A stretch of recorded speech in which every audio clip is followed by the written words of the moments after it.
Aujourd'hui, nous allons parler de l'organe génital masculin, le pénis. Vous vous en souvenez, on avait parlé de l'organe génital féminin. Et pour l'égalité des genres, on parle aujourd'hui du pénis. Tout ce que vous avez envie de savoir sur ce légendaire organe.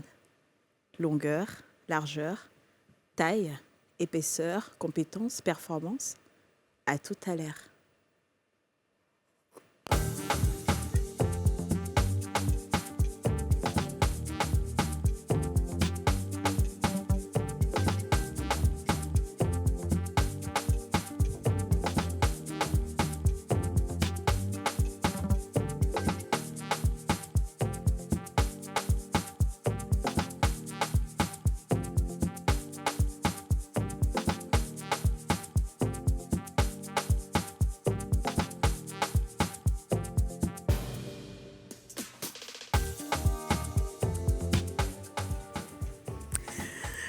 Bonjour à tous et bienvenue dans l'émission que vous aimez le plus, l'émission qui dit haut et fort ce que vous pensez tout bas, l'émission qui aborde tous les sujets sans distinction, l'émission en question. Comment ça va les filles? Il n'y a pas trop d'introduction aujourd'hui. Ça va, écoute Kadi, ça va. Ça va Yasmine? Moi, je suis couchée, je suis malade. J'avais me dit forcé de venir faire émission. Oui, c'est vrai qu'Yasmine ne se sentait pas bien. Il y a porté un t-shirt et un talon même. Il faut que le style même, je ne comprends rien. Non, mais c'est très beau quand même. Trop belle, t'es trop belle. Je me suis précipitée parce que surtout quand elle m'a dit le sujet, c'est le sujet même qui a fait que je ne pouvais pas rater l'émission. C'est ça, voilà. Maladie même est vaincue. Oui, il a dit non, Yacine ne peut pas rester à la maison. Alors, allons-y. Les filles, Oui. on va parler de l'organe génital masculin. Mais je vais vous demander de respecter cet organe-là. Parce que c'est l'organe qui a permis que nous venons au monde. Et donc, dans nos questions et tout, on va le respecter. Nous sommes avec un urologue qui s'appelle Dr Gowé. On l'applaudit. Bonjour, docteur. Bonjour. Bienvenue chez les femmes d'ici. Merci. C'est un plaisir. Également pour moi aussi. D'accord. Alors, je rappelle qu'un urologue, c'est comme un gynécologue, mais chez les hommes, ou bien? Oui, on peut dire comme ça. Ouais. Alors, dis-nous, un urologue, c'est quoi? Un urologue? Oui. En fait, un urologue, c'est une spécialité médico-chirurgicale qui s'occupe à la fois de l'appareil urinaire de l'homme et de la femme, et principalement de l'appareil génital de l'homme. D'accord. Et l'appareil génital féminin est réservé exclusivement aux gynécologues. Au gynécologue, d'accord. Donc aujourd'hui, ce qui va nous intéresser dans cette émission, c'est l'appareil génital masculin. On veut tout savoir dessus. On veut savoir comment ça fonctionne, tout ce qu'on peut faire avec. Mais vraiment, au sortir de cette émission-là, quand on voit cet organe-là, on doit pouvoir le dompter. Le manipuler, le dompter. Laissez-moi me concentrer, s'il vous plaît. Je suis payée pour faire cette émission. C'est la partie la plus chic du film qui est là. Tu es payée pour faire cette émission. Je suis désolée, mais quand tu t'en cherches quelqu'un qui ne se sent pas bien pour un sujet si important, il y a trop de noms, de qualificatifs. Ouais. On dit le bazooka, on dit le chargeur, on dit le micro. Le micro. Citez-moi la fille, s'il vous plaît, le synonyme, le Pinocchio. La zigounette. Le zizi, le kiki. Le vrai Juste nom. même dans son vrai nom, c'est quoi? Alors, tout ce qu'on sait, la dénomination normale, qu'on connaît tous le plan anatomique, c'est le pénis. D'accord, ok. Mais et quand les gens disent PINE, là? PINE. Oui. Merci pour la liaison. Oui, ça, c'est pas bon. Bon, PINE, c'est pas la bonne dénomination anatomique. Donc, c'est pas un gros mot. La C'est un verge. gros mot. D'accord, pénis ou la verge? Oui. D'accord. C'est quoi la différence entre le pénis et la verge? Alors, la verge, c'est un pénis en érection. Ah, donc quand c'est couché, c'est pénis. Quand ça Quand se c'est lève, levé, c'est la verge. Mais c'est quoi gland là alors? Le gland, c'est la portion terminale du pénis, la zone renflouée, comme je peux dire dans le commun du mortel, vous appelez en général la tête. Là où le jus sort, là. Mais je dis, monsieur, moi j'ai un problème. J'ai un problème, mais c'est ce qui m'a rendu un peu malade. Mon mari, il exagère. Il dit, quand je dis, oui, bébé, ton pénis, il a dit que ça ne l'excite pas, il est fâché. Pour ne pas dire excité, pas dire excité. Je dis, mais ça ne t'excite pas, pourquoi? Il dit, mais c'est moi, je pense qu'on est en classe ici ou bien. Il a entendu la faire SVT. Lui, il aime PN là. Quand il dit ta PN là, pour attaquer, c'est là même, tu vois, dans son câble. Donc, je ne sais pas, c'est bizarre l'Afrique. Hein. C'est quoi? C'est la tête, mais c'est pas comme ça ressemble à un jus. Non, je veux parler de son excitation par rapport au nom de l'organe. Voilà. Bon, peut-être lui, il trouve ces sensations-là, parce que l'érection, c'est quand même parfois un peu psychologique. Parce que lui, c'est ce qui l'excite. Voilà. Si vous pouvez lui dire ça pour qu'il puisse être excité, il n'y a pas de problème. D'accord. Docteur. Sinon, la bonne dénomination, c'est le pénis. D'accord. Alors, moi, j'ai un truc qui me vient en tête, là, c'est... j'appelle la zigounette. Vous savez, pourquoi est-ce qu'en général, les matins, les hommes ont toujours la zigounette un peu... Voilà, debout. Pourquoi son pénis est debout? Alors qu'en général, c'est pas forcément qu'ils ont envie d'une femme, mais c'est debout. Voilà. Ouais, qu'est-ce qui se passe? C'est un phénomène physiologique normal. Okay. L'organisme fonctionne comme ça, aux environs de 4 heures, 5 heures du matin. Et c'est un signe ou bien c'est juste... Oui, ça peut être un signe, parce que parfois, quand on est en consultation, les personnes qui viennent consulter, parfois pour une dysfonction érectile, on peut leur poser la question de savoir est-ce que aux environs de 4 heures, 5 heures du matin, vous avez des ébauches d'érection ou pas. Et quand ils n'en ont pas, ça aussi, c'est un problème. Physiologiquement, normalement, c'est comme les dames, elles ont les menstrues de façon cyclique. Nous aussi, à 4 heures, 5 heures du matin, c'est normal que le pénis soit en érection. C'est quoi la différence entre un pénis de chair et un pénis de sang? Excusez-moi. Parce qu'il y a plusieurs sortes de pénis. Oui. Déjà, a fait des recherches. Un pénis de chair et un pénis de sang. Bon, un pénis de chair, c'est un pénis qui n'est pas en érection. Si on veut voir, si on peut expliquer les choses simplement. Il faut expliquer très simplement. Voilà. Et un pénis de sang, c'est un pénis qui est en érection. Parce que le phénomène érectile, l'érection, il y a plusieurs mécanismes qui rentrent en jeu. Et donc, il faut savoir que quand l'homme est en érection, c'est du sang qui engorge les corps érectiles. Voilà, donc mais je sais pas. J'ai ouï dire que... On a fait la recherche ensemble. Exactement. Que le pénis de chair, c'est un pénis qui est là, il est gros, c'est comme ça. Voilà. Donc, même quand il rentre en érection, il ne devient pas plus gros que ça. Il s'endurcit. Mais il s'endurcit juste. Mais le pénis de sang, par contre, comme c'est le sang là qui est envoyé là-bas comme le venin de Yasmine, donc ça a grossi seulement. Voilà, ça veut dire que quand tu vois, c'est petit, mais dès que c'est en érection, c'est... Oui, bien c'est ce que je dis. Dès qu'il est en érection, c'est du sang qui engorge les corps caverneux. Et c'est pour ça que le pénis, il est tendu, il est dur, c'est du sang. Et les corps caverneux, c'est des corps érectiles qui fonctionnent comme une éponge, c'est le sang qui engorge les corps caverneux. Et lorsqu'il n'y a plus d'érection, ça descend, c'est que la chair que vous avez. Et les corps spongieux autour des corps érectiles. Alors, je viens de te dire 2 questions. Bon, la première question, on nous a toujours dit que l'homme entre son conquistador et son pénis, bon, entre les testicules et puis le conquistador, là, il y a un trait. Il paraît que c'est le trait le plus sensible de l'homme. Est-ce que c'est vrai? Quand ce trait-là, quand les enfants sont bébés, quand l'enfant est constipé, c'est là-bas on pousse pour que l'enfant puisse bien aller à la selle. Donc, je ne comprends pas. Bon, excusez-moi, je veux savoir c'est quoi le conquistador. Le conquistador, c'est l'anus. Voilà, je ne sais pas. Ouais. L'anus, c'est ça qu'est le conquistador dans le dictionnaire des femmes d'ici. Ok, d'accord. Ça veut dire qu'entre l'anus et le pénis, il y a un trait au milieu. Je vais vous dire que la partie la plus sensible... Ça s'appelle la couture du Seigneur. Du pénis, c'est le gland. Ah, là au bout, là. Au bout, là. C'est la partie la plus sensible. Justement, pour la deuxième question, mon mari a une maladie. Ouais, il est malade. Déjà, il est malade. Souvent, tu es là comme ça, et puis Gombo sort là-bas, sur le bout, là, fait quoi? Quand il est en érection, avec quoi? J'ai dit, hé bébé, ça c'est une maladie, tu as eu comme ça, oh. C'est quoi ça? Tu as parti à l'hôpital. Ce liquide qui sort, là. Ça reste sur son habit souvent, même quand il porte ses shorts, il se balade. Quand c'est blanc, tu vois, ça fait un rond comme ça dessus. Ouais. Non, c'est pas une maladie. Ah, c'est normal. C'est comme une femme, quand elle est excitée, elle mouille. Donc c'est pareil. L'homme aussi, ce sont les premières sécrétions, les premiers qui proviennent des organes génitaux internes, notamment au niveau des vésicules séminales. C'est ce qui sort. C'est les premières sécrétions. Donc c'est le bout, si vous dites que... C'est bon pour la santé ou pas? Et bien sûr, c'est normal. On peut avaler? Bon. Mais monsieur, c'est comme vous dites, c'est grave. Hein.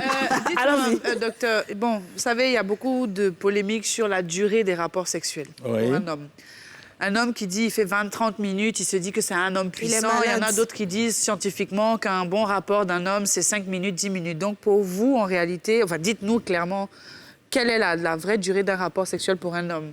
Bon, en moyenne, en général, 3 minutes, je pense que c'est... Oui, c'est quoi ça, là? Mais c'est bon, 3 minutes. Ça dépend. Moi, j'aime pas quand ça dure. Pourquoi est-ce qu'ils disent qu'il faut 50 minutes? Oui, mais après, ça dépend. Ça dépend. Je veux dire que ça dépend si votre partenaire sexuel, elle est satisfaite au bout de 3 minutes. Voilà, c'est ça le problème. Parce que l'objectif, c'est un plaisir qui est partagé, en fait. Il faut qu'il y ait ça soit de façon réciproque. D'accord. Si elle ressent le plaisir à 3 minutes, mais tant mieux. Pourquoi vouloir faire 10, 30 minutes? Je ne sais même pas. Et le fait de durer longtemps, elle va sécher, vous allez entraîner dans des micro-lésions à l'intérieur du vagin. Quoi? Sécher pourquoi? Et tout ça. Oui, je n'ai jamais séché depuis que... Il y a des dames qui sèchent au bout de 10-15 minutes, elles sèchent, elles sont contentes. Non, mais raison. Mais on n'a pas non plus dire que ça doit s'étendre sur 15-20 minutes, mais 3 minutes, gars, les hommes, ils sont là, je suis puissant. 3 minutes, quand il dit 3 minutes, c'est 3 minutes de pénétration. Voilà, hormis les préliminaires qui peuvent durer. Hormis les préliminaires, oui. Et puis ça finit. Jusqu'à l'éjaculation. Maintenant, c'est à quoi ça vous avez fait pourquoi alors? Ça vous avez fait pourquoi? Très bien. On continue, hein, docteur. Ça va c'est jusque-là? dangereux, la question. Ça va? D'accord. Monsieur. Pas t'inquiéter. On y va crescendo. Voilà. Docteur, allons d'abord sur le sexe du bébé. Vous savez que le bébé aussi, le matin, là, quand il s'élève, ça s'élève aussi, à son âge. Donc ça, c'est physiologique. C'est physiologique, c'est normal. D'accord, très bien. Maintenant, le pénis lui-même, il y a plusieurs parties dans le pénis. Oui. Il y a le gland, comme tu as dit, il y a le long trait et il y a les testicules. Oui. Les testicules, souvent, ils sont asymétriques. Est-ce que c'est une maladie ou comment le testicule doit être à l'intérieur? Il faut parler dans mon français, là. Il faut pas même expliquer ça dans mon français. Et il y a d'autres aussi qui ont un seul testicule. Quand j'explique dans mon français asymétrique, il faut savoir faire la différence. Il y a un qui est court, il y a un qui est gros. Voilà, il faut savoir faire la différence parce qu'il ne faut pas qu'on mélange un peu les termes. Il y a le pénis et il y a les testicules. C'est deux choses différentes. C'est 2 choses différentes. Ah, d'accord. C'est 2 choses différentes. OK. Donc, ça a des fonctions différentes aussi. Bien sûr. Mais le pénis sert à quoi? Le testicule sert à quoi? Le testicule, c'est au sein du testicule que sont produits les spermatozoïdes. Les testicules aussi, elles ont une fonction, comme on dit en médecine endocrine, c'est-à-dire permettre de sécréter aussi certaines hormones. Et la principale hormone masculine, c'est la testostérone qui est sécrétée à 95% par les testicules. Monsieur, est-ce que les explications sont trop en gros français. Est-ce que le sperme est produit pendant l'acte sexuel ou alors c'est stocké et ça sort seulement? Le sperme, il est produit de façon permanente, mais il est stocké au niveau... des boules. Derrière la prostate, comme on dit grossièrement pour le commun de mortel, il y a les oreilles de la prostate. Les oreilles de la prostate, c'est tout ce qu'on appelle en général les vésicules séminales. Et c'est à ce niveau-là que sont stockés le sperme. Et au cours des rapports sexuels maintenant, quand vous éjaculez, ça sort. D'accord. Et on remplace aussitôt, ça se remplit. Ça se remplit, le sperme est produit de façon permanente. C'est un mélange de spermatozoïdes et des sécrétions produites par la prostate. D'accord. Vous avez terminé la réponse en fait, que vous étiez en train de donner sur le fait qu'il y a d'autres personnes qui n'ont pas de testicules, qui ont un seul. Oui, ça, ce sont des anomalies congénitales, c'est-à-dire que c'est des malformations. Okay. Le testicule, normalement, lors du développement humain, il doit migrer de l'abdomen jusque dans les bourses. Les bourses, en fait, c'est l'enveloppe, c'est de la maison qui couvre les testicules, si on veut expliquer les choses grossièrement comme ça. Et donc, il peut rester bloqué lors de son trajet de migration jusque dans les bourses. Et franchement, excusez-moi, c'est pas pour te manquer de respect ni aux téléspectateurs, mais moi, j'ai un souci avec le français. Est-ce que vous pouvez expliquer ça en français, ivoirien ou africain? Parce que là, vous êtes vraiment dans le thème de l'école et c'est un peu difficile. Bon, alors je vais vous dire. Comprendre et on veut le testicule, normalement, lors du développement humain, comme j'ai dit, c'est-à-dire que quand l'homme il est dans le ventre de sa maman, jusqu'il arrive, devient bébé, il saute. Voilà. Et tous ces phénomènes-là, ça se produit dans le ventre. Donc le testicule, c'est un organe qui est dans le ventre, qui doit descendre, qui se déplace jusqu'à arriver dans la maison, dans sa maison qu'on appelle les bourses en général. Il doit descendre. C'est la boule là qui est dans le ventre. Ça descend. Au cours du développement du bébé, il peut rester bloqué lors de son trajet. Et ce qui fait qu'à la naissance, on se trouve que l'enfant, il a un seul testicule. Mais est-ce que ça peut, en grandissant, pardon de couper, mais est-ce qu'en grandissant, ça peut l'empêcher d'avoir des enfants, le fait d'avoir un seul? Bon, en général, ça ne peut pas l'empêcher d'avoir... On peut vivre avec un seul testicule comme on peut vivre avec un seul rein. Alors, ce qui revient à dire que... Allez-y, je vous en prie. En conséquence, c'est-à-dire que ce testicule qui est resté bloqué dans le ventre, là, le risque, il peut se cancériser. Voilà, d'accord, mais donc c'est pas si dangereux que ça si on a un seul testicule. C'est pas si dangereux, mais il faut à la naissance, il faut surveiller, il faut chercher à le faire descendre. Très bien. Un acte chirurgical. Si on veut bien comprendre ce que vous nous expliquez, c'est qu'il y a des testicules qui sont dans le ventre, donc moi ce que j'appelle les boules là, et c'est ceux qui descendent, d'autres bloquent, d'autres rien. Ah, je comprends parce que il y a d'autres là. Quand ça descend mal. Ça descend et puis c'est long jusqu'à quelque part là-bas. Et puis la personne n'est pas âgée, mais son testicule est long jusqu'en bas, la peau là. Ça fait façon. Donc ça c'est quoi?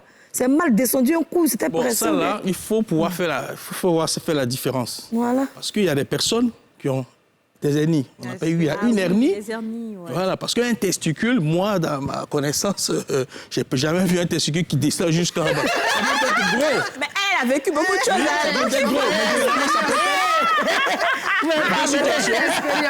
Il y a deux situations. Soit c'est une hernie, ou soit c'est du liquide, hein, qui remplit en fait la maison. En fait, il y a la chair d'abord. Et le testicule, il prend comme une poche. C'est froissé, et puis il y a le testicule. Mais le chargeur est lourd. Est-ce que c'est pas ça qui fait le pénis est gros? Le pénis. Est-ce que c'est pas la grosse, parce que la grosseur du pénis qui fait qu'en bas la pèse?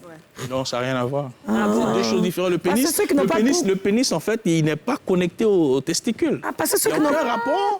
Il n'y a pas une connexion entre le pénis et le testicule. Pendant l'amour, quand on touche les testicules, ça lui fait rien. Docteur. Non, mais c'est sur son corps. Puisque les spermatozoïdes remontent dans le... Les spermatozoïdes, il y a un conduit, non? Il y a un conduit. En fait, le testicule, il est pendu. Il est retenu par... Il a deux cordes, comme on dit, qui tiennent le testicule, qu'on appelle en médecine le cordon spermatique. D'accord. Et à l'intérieur de ces deux cordes-là se trouvent les canaux déférents. Ces canaux déférents, c'est ce qu'on appelle, c'est la voie de passage des spermatozoïdes. Et les spermatozoïdes, quand ils remontent, ils arrivent jusqu'au niveau de la prostate. Et au niveau de la prostate, il y a des petits canaux à ce niveau-là. Ouais. Et c'est de là qu'ils sont... Ils se jettent directement dans le pénis Dans et le ils pénis. sont... Non, ça ça où passe par la prostate. La prostate, c'est un organe génital masculin qui intervient dans la fertilité. Elle est située en dessous de la vessie. En dessous, est-ce qu'on voit à l'œil nu? Non. On ne voit pas. On ne voit pas. On peut le toucher. Mais comment on touche? On peut aller toucher rectal à un examen. On touche dans l'anus du monsieur? Oui, l'urologue à l'examen, il met son doigt dans l'anus. Répondre à ça, mais ce sera juste après cette pub. Non, quasiment.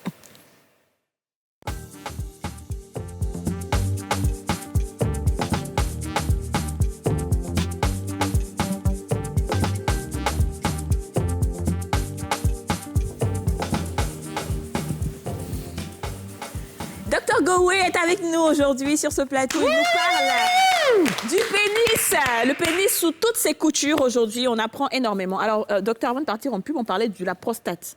Comment est-ce qu'on touche la prostate? Parce qu'il paraît qu'il y a des hommes qui aiment qu'on touche leur prostate. La prostate se touche au toucher rectal. C'est-à-dire vous introduisez le doigt dans l'anus et vous palpez la prostate. Quand vous mettez le doigt en avant, vous sentez une petite boule là. Et est-ce que c'est chic vraiment? C'est un élément de plaisir, bon, si c'est chic, moi je ne peux pas vous dire si c'est chic. Il y a des patients, bon, généralement nous, moi je ne parle pas dans le cadre d'une sexualité. Je vais parler des personnes qui viennent parce qu'elles ont des problèmes au niveau de la prostate. Mais dans la sexualité?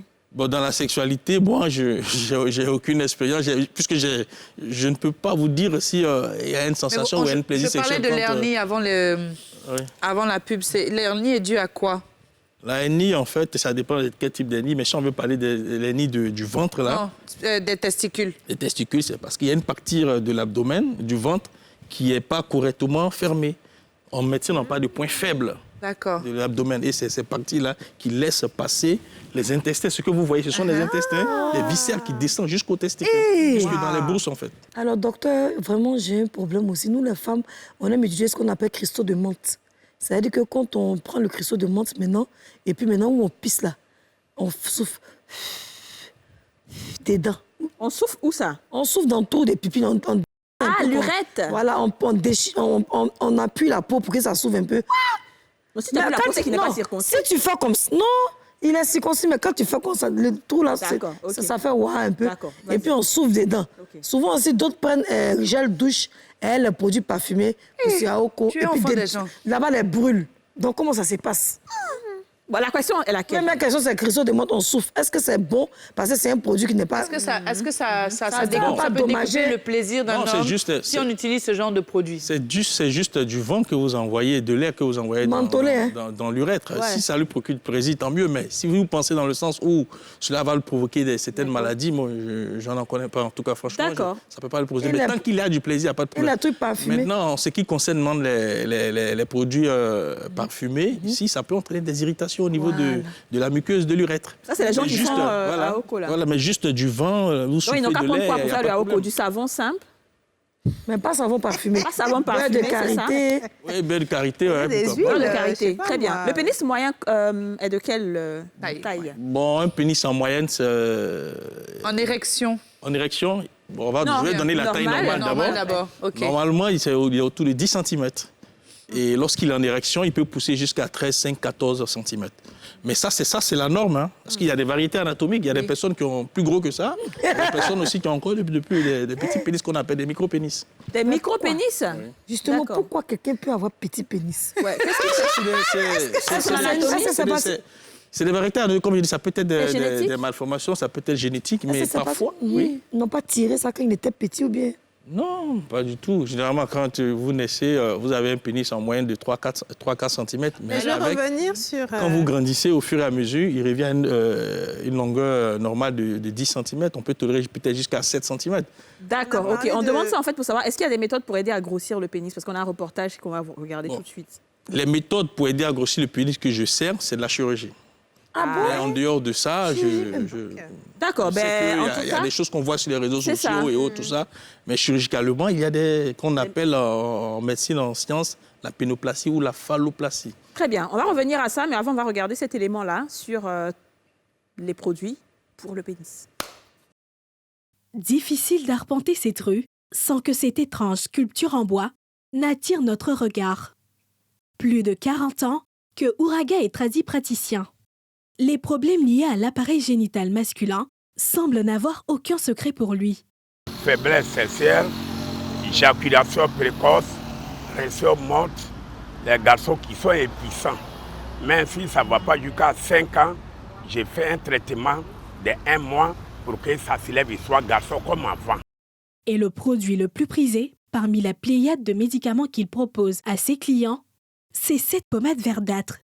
Pour développer un peu, mais ça ne peut pas atteindre comment c'est qu'on voit, mais ça peut grossir un peu. Mais écorce de bois, c'est ça, je prends, je pile, je mélange avec beurre du karité, et puis on applique matin, soir, jusqu'à 1 mois. Forme que la personne veut, c'est ça, il arrête. Et pour ceux qui s'interrogent sur les risques d'effets secondaires, Ouraga tient à rassurer. Il n'y a pas d'effet secondaire. C'est indigène, c'est écorce de bois, c'est pas produit chimique, donc il n'y a pas d'inconvénient. Si nombre de personnes sont totalement convaincues de l'efficacité de ces pommades magiques, certains le sont moins. Il y a des plantes qui font grossir le sexe au volume que vous voulez. Maintenant, il y a des plantes aussi pour rendre endurant. Voilà, il y a les plantes pour ça même. Moi, en tout cas, pour l'endurance, j'utilise parce que mon volume là, ça me suffit. Sincèrement, l'histoire de faire grossir le sexe, moi je ne crois pas à ça. Parce que quand tu es né avec ton mouvement, là, quelle que soit la forme, là, ça t'a travaillé. C'est vrai qu'il faut savoir utiliser quoi. Cela fait à peine 1 semaine que Casimir a ouvert ce cabinet médical. Le produit qui a la cote ici, cette petite boîte. La jante masculine se l'arrache.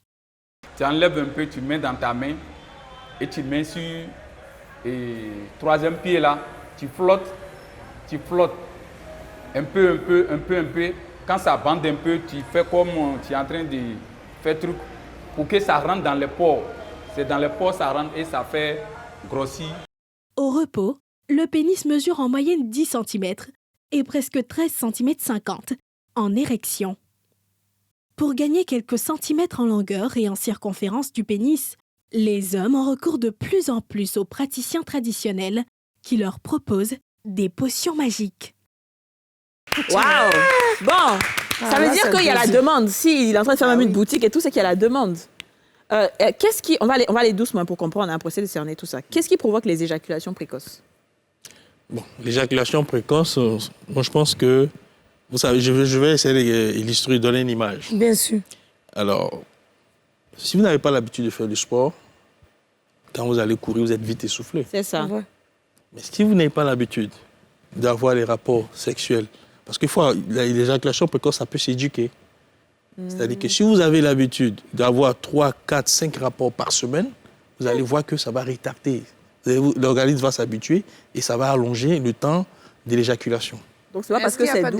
C'est ça, est-ce qu'il y a pas des généralement, quand les gens ils échouent, c'est-à-dire ils éjaculent juste à peine d'avoir pénétré, il a un peu peur de reprendre, de recommencer. Donc, il se dit, non, bon, là, quand c'est comme ça, il faut que j'attende encore peut-être 1 ou 2 semaines avant d'y aller. Alors que si vous faites de façon fréquente dans la semaine, je pense que l'organisme peut s'adapter. Mais vous êtes sûr qu'il n'y a pas de personnes qui ont l'habitude de le faire, mais qui peuvent avoir un problème d'éjaculation précoce? Moi, s'ils ont des problèmes, nous, on les traite. Il y a des médicaments qu'on peut donner. Est-ce que c'est parce que c'est chic, que c'est doux, donc ils n'arrivent pas à se... Je voudrais intervenir, si vous permettez. Quand un homme drague une fille pendant longtemps, par exemple, elle a des grosses fesses, et il aime ça, il la drague. Et puis le jour, maintenant, ils vont à l'hôtel, la fille accepte bien où. Quand elle enlève, quand il voit, quand c'est file, il est déjà excité parce qu'il a mis ça dans sa tête depuis. Elle n'a pas arrêté. Parce que c'est psychologique, un amour. Ouais. Elle n'a pas arrêté de lui envoyer des photos pour l'allumer. Quand il rentre, il peut jouer vite. Mais c'est ça que je dis, en fait. Maintenant, la plupart des hommes, le premier coup, c'est rapide. Mais c'est du deuxième coup, là. C'est là-bas vous allez vous juger. Justement, c'est normal, parce que c'est l'hyper-excitation. Quand l'homme, il est hyper excité, et rapidement, dès qu'il rentre, il peut même ne même pas faire 1 minute, il va éjaculer. Il n'y a pas de maladies qui peuvent causer l'éjaculation précoce? Non, il n'y a pas de maladie. Il n'y a pas de maladie, très bien. On dit souvent que c'est les hommes qui sont habitués aussi à beaucoup se masturber régulièrement. Donc, ils ont tellement de choses dans la tête que quand ils rentrent, ils ont eu ce problème. Mais ce qu'il dit, c'est pas... Tu vois pourquoi les hommes trompent beaucoup, on n'excuse pas. Parce que s'il fait l'amour ici, demain, le but d'aller faire adieu, le but de faire 5 fois par semaine pour s'entraîner pour pouvoir être adieu. Vous voulez parler des hommes... Allez-y. J'ai une anecdote. Par contre, j'ai un patient que j'ai reçu une fois en consultation qui a eu une éjaculation précoce. Et qu'est-ce qu'il fait? Parce qu'il sait que quand il rentre dans le premier, comme vous dites tout à l'heure, le premier coup, il éjacule rapidement. Et qu'est-ce que le monsieur fait? Il se met dans les toilettes, il se masturbe. OK. Voilà, il se masturbe comme ça, il éjacule. Et puis maintenant, le second coup, il a le temps de satisfaire sa partenaire sexuelle. Il met encore plus de temps. Est-ce que les personnes qui n'ont pas été circoncis ont plus de chances de contracter certaines maladies? Bien sûr. Les patients non circoncis, ils sont exposés à une maladie grave qu'on appelle le cancer du pénis. Donc il faut avoir une très bonne hygiène corporelle. Parce qu'il y a des substances là qui sont... Parfois, je ne sais pas si vous avez l'habitude de voir des personnes qui ne sont pas circoncis. Lorsqu'elles ne décalotent pas, décaloter, c'est-à-dire que tirer la peau là, parce qu'il y a des substances qui sont là un peu blanchâtres, il faut les nettoyer. Lorsque ça reste longtemps là et c'est toujours en contact avec le gland, ça va entraîner des irritations et à la longue, ça va faire le nid du cancer du Mais est-ce qu'ils sont sexuellement moins efficaces ou plus efficaces en général, à égale chose qu'un homme qui a... En général, je vais vous dire, les personnes qui sont non circoncis, ils ont plus de plaisir sexuel que les personnes qui sont... Ah bon? Oui, puisque c'est le bout là. C'est là-bas l'homme prend son plaisir. Ouais. Non, lui, sa peau là, ça rentre, ça sort, ça le frotte. Oui, mais en plus le gland, il est bien lisse, il n'est pas... C'est-à-dire qu'il y a pas... Le gland n'a pas l'aspect de notre peau. Vous voyez que c'est bien lisse, et donc il ne sent plus le plaisir sexuel. Très bien. Alors que les personnes qui sont circoncis, comme on dit en médecine, il y a une épithélialisation, c'est-à-dire qu'il y a la peau, le gland là, est pratiquement identique à la peau. Et donc, ça diminue, ça réduit un peu le on peut se circoncire à n'importe quel âge, ou bien il y a un âge où on ne peut plus se circoncire. On peut se circoncire à n'importe quel âge, même à 60 ans, à 70 ans. C'est toujours mal. C'est pas tout dire, où ça va circoncire. Oui, circoncision, ça se fait en chirurgie, en médecine, on fait de la circoncision. Il paraît qu'il y a des pénis qui peuvent se briser. Bien sûr. Oui, c'est pas né. Ouais. Qu'est-ce qui provoque ça? Qu'est-ce qui fait qu'un pénis se casse? Le pénis se casse lorsque, au cours de l'acte sexuel, il y a des positions qui ne sont pas bien adoptées et que lorsque le pénis il rentre, en ressortant, il sort totalement et il bute sur le pubis de sa partenaire. Il y a une fracture. C'est ce qu'on appelle en médecine les faux pas du coït. Ça fait mal, ça. Donc, il sort et puis il bute comment? Voilà, il bute sur le pubis de sa partenaire. Il veut rentrer dans le trou, mais en fait, il se trompe et puis il tape quelque chose. Il bute sur le pubis de sa partenaire. Maintenant, quelles sont les autres positions qui peuvent gâcher? Il y a la position en levrette. La levrette, c'est comme ça, de bouquet. Doggy style.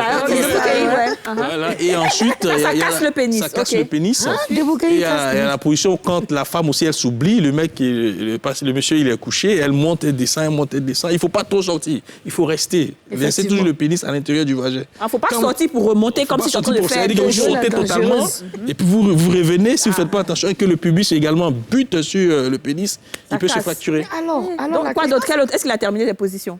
Généralement, c'est ces deux positions qu'on retourne de façon... Mais quand c'est cassé, comment on fait? Comment on répare? Il faut l'opérer. Attends, il faut l'opérer. Ça se casse, un nez peut se casser ou bien c'est un claquement, une fracture? C'est un muscle. C'est une fracture, ce sont des corps. Ce sont des corps caverneux, c'est des corps érectiles qui sont engorgés de sang. C'est ça. Et lorsque c'est tendu et qu'il y a un mouvement brusque, un traumatisme, Ça se casse. C'est pour ça qu'il faut le respecter. Il y a une rupture des corps caverneux et il y a du sang qui va engorger le pénis. Et du coup, le pénis, vous le voyez, il change totalement de forme. Ah ouais? Il a l'aspect d'une aubergine. Les aubergines qu'on utilise pour préparer le tchèp, là. Aubergine C'est une noire. forme comme ça. Voilà. Violette façon. Aubergine violet, Docteur, voilà. il y a des, j'ai vu dans des magazines qu'il y a eu des situations où il y a des femmes et des hommes qui sont restés coincés pendant l'acte sexuel. Oui. Qu'est-ce qui fait que, par exemple, sont en train de faire l'amour et puis ils sont bloqués? Ils n'arrivent plus à se décoincer. Voilà, Ça, l'hôpital c'est dans la basse. position. Ouais, Est-ce que c'est l'homme qui crée ce problème de C'est le blocage? vagin, je pense que c'est le vagin de la femme qui est hyper contracté, voilà, et que ça peut bloquer. Mais en général, moi, je n'ai jamais vu j'ai jamais eu dans mon expérience personnelle, mais j'ai déjà vu publier sur les réseaux sociaux, j'ai vu des articles là-dessus. Le doigt dans le Et l'anus parfois, on de dit la aussi femme. que, comme on dit, on est en Afrique, hein. Oui, que c'est basse. Il y a un problème mystique. Voilà, c'est ce que moi j'ai appris en tout cas. Ça, ouais. Mais d'accord. On a parlé de grosseur tout à l'heure, des gens qui font grossir leur pénis. Est-ce que c'est obligatoire d'avoir un pénis gros? Bon, Est-ce que la taille moi, personnellement, ça, comme je dis, que ça dépend comment vous l'utilisez. Et ça dépend aussi de ce que votre partenaire réclame. Parfois, il y a des femmes qui aiment les gros pénis, hein, ça, je vous dis. Oui, elles aiment ça parce qu'elles trouvent que... Je vous dis une fois, j'ai eu en consultation un mec comme ça. Elle ne sent pas son mec. Donc, le monsieur, il vient en consultation pour dire que, voilà, je suis venu vous voir parce que ma partenaire ne me sent pas au cours des rapports sexuels. Donc, je veux avoir des médicaments ou faire quelque chose, docteur, pour que mon pénis grossisse.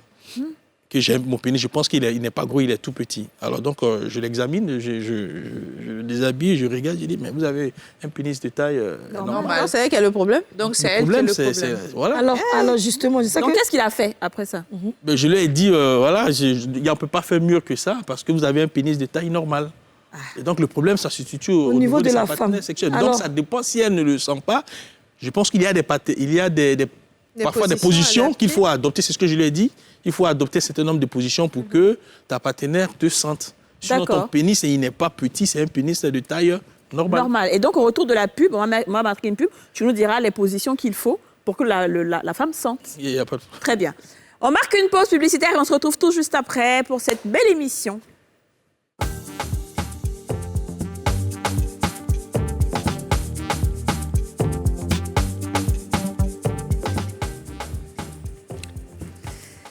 Merci de suivre votre émission préférée, Les Femmes d'ici. On parle de l'appareil génital masculin avec le docteur Goway.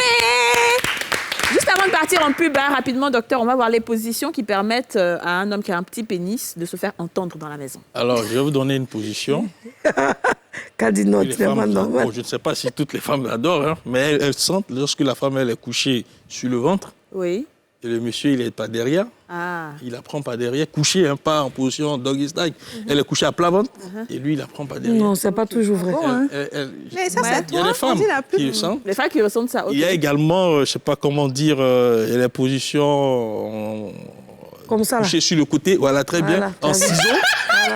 En ciseaux, c'est ça. Vous savez qu'elle met la cuisse voilà, comme ça, et du côté, sur le côté. D'accord. Quand il la prend également, elles ont beaucoup plus de plaisir sexuel. D'accord. Est-ce qu'une longue érection peut créer des problèmes? Il y a des gens qui prennent du Viagra, des excitants, et ils restent en érection pendant longtemps. Bien sûr, une érection, généralement, elle ne doit pas durer plus de 2 heures, 4 heures de temps. Si vous allez au-delà de 4 heures de temps, c'est pas normal, c'est anormal. Mais vous avez parlé tout à l'heure de plaisir sexuel chez l'homme en disant que c'est le gland qui est une des zones les plus érogènes. Mais à part ça, c'est quelle autre partie de cette anatomie la femme peut utiliser ou jouer et la manière dont elle peut l'utiliser pour encore donner plus de plaisir à un homme? Avec le pénis? Oui. C'est que le non, il y a tout ça. Il y a ça, il y a le truc là. Oui, il y a que le gland, le corps du pénis. Il y a aucune sensation. Mais quand les gens se masturbent, là, c'est pas le gland. Non, le testicule, ce que je dis, il faut pouvoir faire la différence entre un testicule et le testicule, c'est pas le pénis. Mais est-ce qu'il y a une partie de plaisir là-bas? Certaines femmes disent qu'il y a le plaisir aussi là-bas. Même non pas, ça bien disent qu'il y a ça. Ce que je dis, c'est un peu difficile de répondre. C'est des pratiques que je n'ai pas. Docteur, toi, si tu les gens... Ok, d'accord. Je peux vous dire, ça dépend de vous, peut-être chacune de vous, de vos expériences personnelles. C'est vrai qu'on n'en a pas beaucoup. Vous en faites avec vos... Non, on en a trois personnellement. D'accord, très bien. Quand les hommes se masturbent, c'est pas le gland qui... Justement, je vais répondre à ça. Du pénis, non? Je vais lui répondre. D'accord. Mais c'est le gland. Vous avez au niveau du gland, à la face, c'est-à-dire comment on appelle en médecine... la face ventrale, le petit chapeau, surtout le petit frein, là. Avant le petit bout, là, qu'on appelle le méa, le lurette, là. Justement. La partie, là, elle est hyper sensible. C'est hyper sensible. D'accord, Yasmine, vas-y rapidement. Alors, s'il se masturbe pour aller où c'est long et puis il ne touche pas où il y a le chapeau, c'est parce qu'il veut faire durer le plaisir. S'il s'amuse trop, le bout va vite jouir. Donc, c'est pourquoi pour faire durer le plaisir, il va derrière, il vient devant, il va derrière, il vient devant. Maintenant, les testicules, il y en a qui aiment quand tu mets dans la bouche parce qu'en fait, c'est sexuel. C'est dans la tête, c'est fait chic, la femme, le truc. C'est comme les femmes qui aiment qu'on les lèche, d'autres elles aiment, d'autres elles n'aiment pas. Maintenant, parlant des femmes, il parlait de gros sexe. Il y a des femmes dont le bobo de moi, on ne connaît pas le nom en français, est dedans. Il y a d'autres bobos de moi aussi descendent. Celle que la bobo de moi est un peu en bas là, elle ne peut pas supporter des coups parce qu'elles ont mal.